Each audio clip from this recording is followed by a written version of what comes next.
الحمد لله رب العالمين والصلاة والسلام على أشرف الأنبياء والمرسلين وعلى آله وصحابه أجمعين أما بعد قال الله تبارك وتعالى كل نفس ذائقة الموت۔ معزز حاضرین کرام، آج ہم ایک ایسی حقیقت پر بات کریں گے جس کو سب جانتے ہیں مگر اکثر بھول جاتے ہیں۔ ایک ایسا سچ جو ہر انسان کے ساتھ ہونا ہے، چاہے وہ بادشاہ ہو یا فقیر، عالم ہو یا جاہل، جوان ہو یا بوڑھا، اور وہ ہے موت۔ قرآن مجید میں اللہ تعالیٰ ارشاد فرماتا ہے کل نفس ذائقۃ الموت، ہر نفس کو موت کا مزہ چکھنا ہے۔ یہ ایک ایسا اعلان ہے جس سے بچنے کی کوئی راہ نہیں۔ یہ وعدہ ہے جو ہر روز پورا ہوتا ہے، مگر ہم ہر دن اسے نظر انداز کر دیتے ہیں۔ موت دروازہ نہیں کھٹکھٹاتی، وہ آتی ہے اور سب کچھ ختم کر دیتی ہے۔ ہنسی، مسکراہٹ، خواب، رشتے، دولت، غرور، سب کچھ مٹی میں دفن ہو جاتا ہے۔ اللہ تعالیٰ ایک اور جگہ ارشاد فرماتا ہے اینما کنتم یدرککم الموت ولو کنتم فی بروج مشیدہ، تم جہاں کہیں بھی رہو تمہیں موت آ پکڑے گی، اگرچہ تم مضبوط قلعوں میں بند ہو۔ کوئی غار، کوئی محل، کوئی اسپتال، کچھ بھی موت سے پناہ نہیں دے سکتا۔ سوچو اے لوگو، سوچو جس دن تمہارا وقت ختم ہوگا، تمہیں سفید کفن میں لپیٹا جائے گا، چار لوگوں کے کندھے پر اٹھایا جائے گا اور مٹی کے نیچے خاموشی سے رکھ دیا جائے گا۔ تمہارے اپنے لوگ تم پر مٹی ڈالیں گے، پھر واپس چلے جائیں گے اور تم قبر میں تنہا رہ جاؤ گے۔ صرف تم قبر میں تنہا رہ جاؤ گے، تنہا اپنے اعمال کے ساتھ رہ جاؤ گے۔ صحیح مسلم کی روایت ہے، رسول اللہ صلی اللہ علیہ وسلم نے ارشاد فرمایا جب انسان مر جاتا ہے تو اس کے عمل منقطع ہو جاتی ہے، سوائے تین چیزوں کے: صدقہ جاریہ، علم نافع یا نیک اولاد جو دعا کرے۔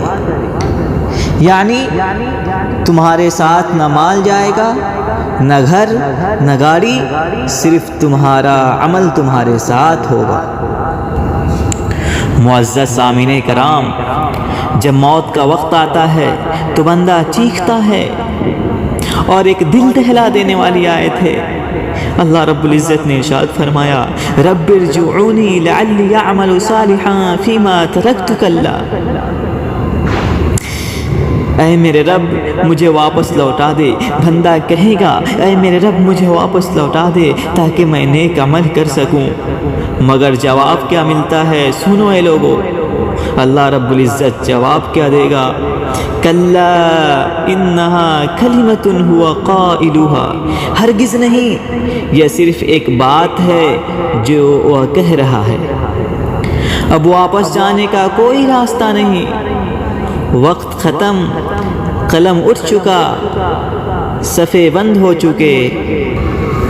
ترمذی کی روایت ہے، رسول اللہ صلی اللہ علیہ وسلم نے ارشاد فرمایا اکثروا ذکر ہادم اللذات، لذتوں کو توڑنے والی چیز موت کو کثرت سے یاد کرو۔